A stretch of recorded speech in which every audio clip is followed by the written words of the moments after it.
let's give the Red Barn staff a big hand for their job. And my brothers running around. Now also tonight, we're very lucky she's up this late. The matriarch of our family, the person who taught us our wonderful work ethic, is here, our mother, Virginia. Yeah!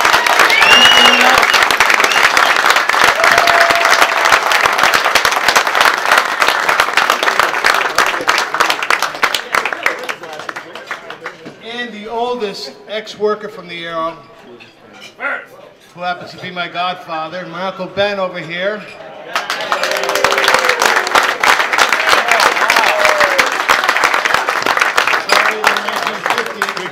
And Roz Romano is right behind him. Right there too. I can't tell you how nice it is to see all you Arrow faces back together again. It seems like a busy night down the Arrow, with all our workers here and all our customers. It's the biggest thrill of my summer. It really is.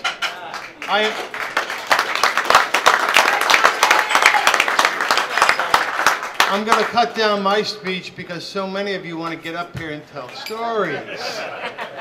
And we're going to start with Mr. Vogt over there. Step right up, please. And you guys keep it clean. Keep it clean. Phil Keister, keep it clean. Eddie Gargiulo. Here's Richie Vogt. John, yes. Thanks, Tom. Actually, I'm one of 7 children, and all of our kids in our family worked at the Arrow. All of us worked at the Arrow. My brother Rich, Jen, Ray, Mike, Amy, Joe, and we all appreciate that. All your generosity. We had paychecks. We were able to do things, and it was a lot of fun. It was a good family. Tommy in particular, he would take us to play golf. We'd play tennis. I actually have a few pictures here of once when we went skiing. And it was a day we went up with Tommy and Tommy Jr. Yeah, remember that? And we got one run in. It started raining. So Tommy looks at me on the chairlift. He said, "Johnny Vogt, how's your leg? You got a broken leg. Is it okay?" I said, "What are you talking about?" He goes, "Oh yeah, your leg doesn't look so good." So we had to go back down to see the medic, and he took pictures of the whole process, and we got a full refund. Because we only did one day. She's checking my leg, does it hurt? And he's behind the nurse making faces as I'm wincing in pain, trying not to laugh. But we actually had pictures the whole day, and that was one of my funny memories of many memories with the Nisicos and the whole family. So I appreciate all your generosity. It was great to be part of this tonight and remember that. Thank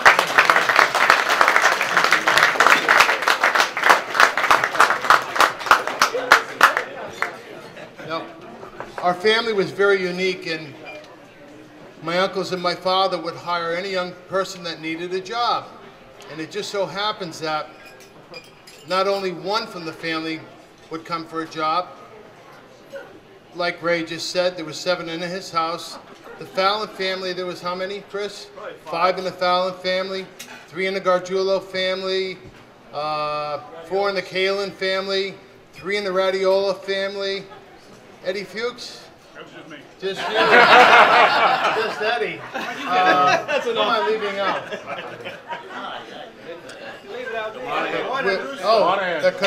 The Monahan family, we had 3. The Carniglia family, we had 4. The Romano family, I'm sorry, we had 7 altogether. Wow. The Romano family. I think you are sorry. So, but their families became our families.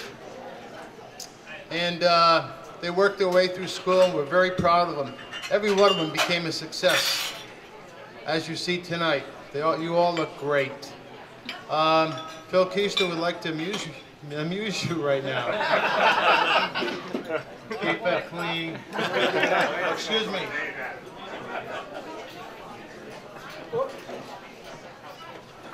Hi, I'm Jeff Strauss. My daughter, who's in LA, sent me an email today saying, "Oh my God, I have a picture of me being promoted from salad girl to bus girl back in '83, '5."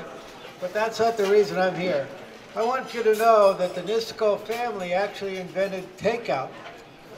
When I was 5 years old, my old man took me to the real Arrow, the original Arrow, with a pot. He took a pot there. They didn't have, and Tommy and Cheech and Louie and Richie's grandparents filled the pot with spaghetti and meatballs or whatever, and we took that home. That was the original takeout from the Arrow restaurant.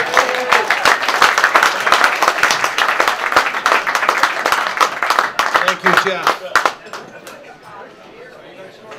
By the way, Jeff's table, Don and Jane Cook, Jeff and Eva Lavity, Eddie and Pat Strauss, and Jeff and Judy Strauss, they own the back booth at the bar every Saturday night for years. Part of the fabric of the Arrow. Here's Phil Keister.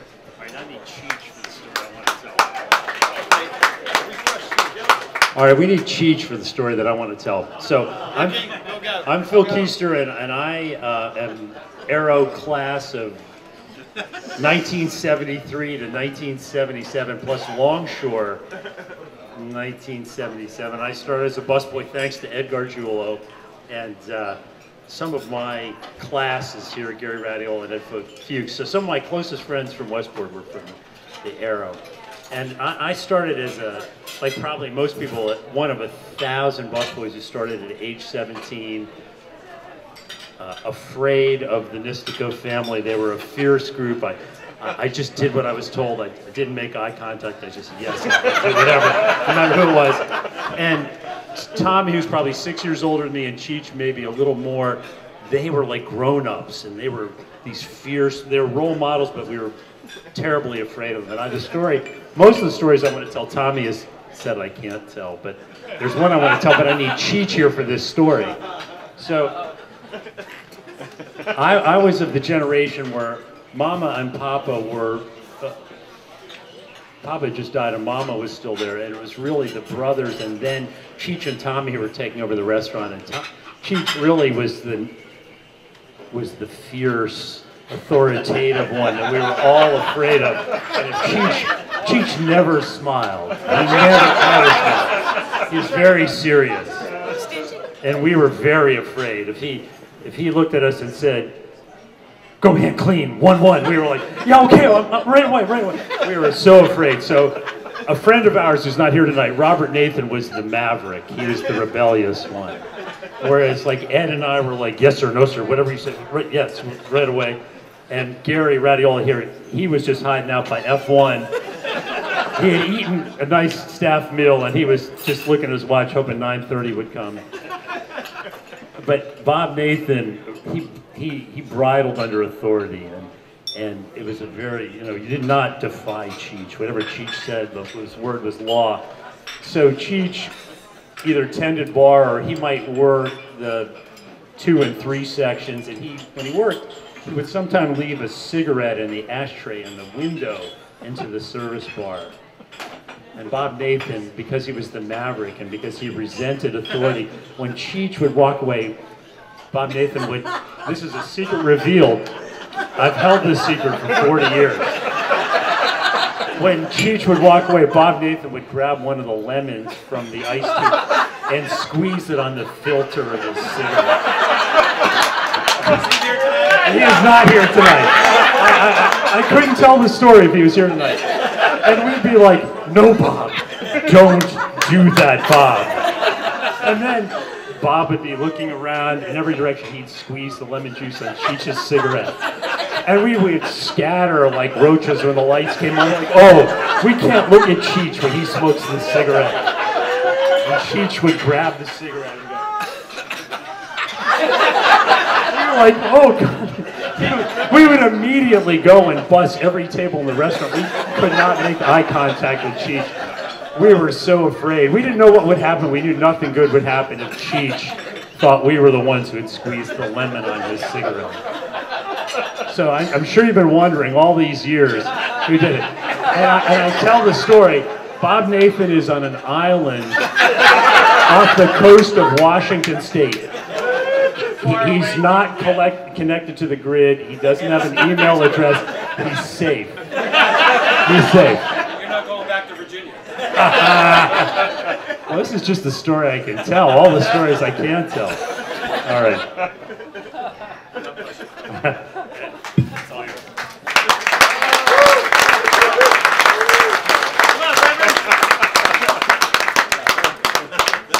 That was great, Phil.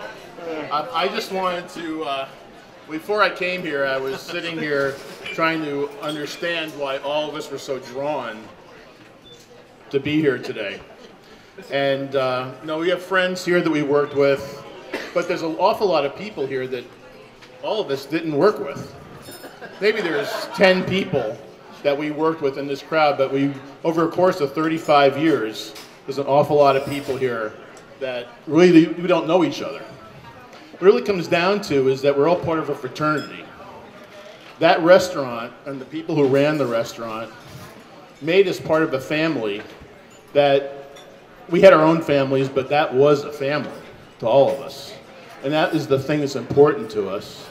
And I want to thank Virginia and Tommy and Cheech and all the people who are still with us and all the people who are not still with us that we remember for producing the type of environment where we all felt part of the family at the Arrow restaurant, whether we were customers or whether we were employees. They all made us feel like we were part of their family, and I want to thank everybody for that.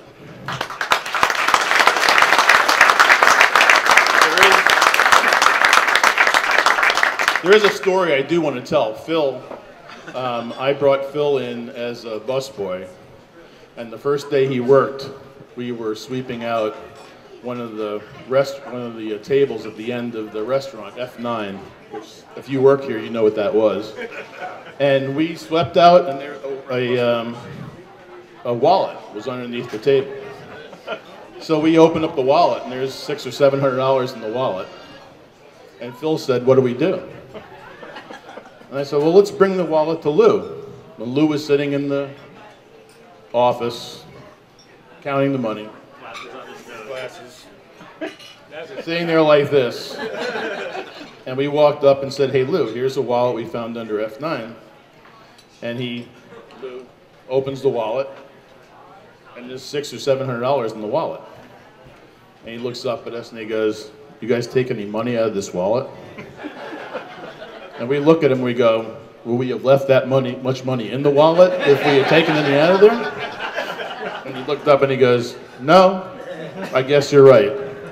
So he called the customer, and the guy comes in. He's very happy, obviously, and he looks at the wallet. All his money is in there, and he wanted to give us a reward for giving him his wallet. And Lou is like, "No, no, no, this is all part of the deal. You come here, you can trust us." And he leaves. Now, we're busboys. We'd make $15, $20 a night in tips. So Lou calls us in and pays us our normal share. And we're walking out very happy with what we made. And he said, "Hey, Phil, Ed, come back in here."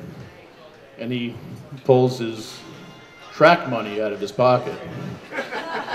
And he rips off $200 bills and hands Phil one and me one and says, "Thank you for turning in the wallet." And that's the kind of guy he was. It was more important to him that the restaurant had a good reputation than anything else in the world. So, thank you, everybody. It was great to be here. Thank you, Eddie.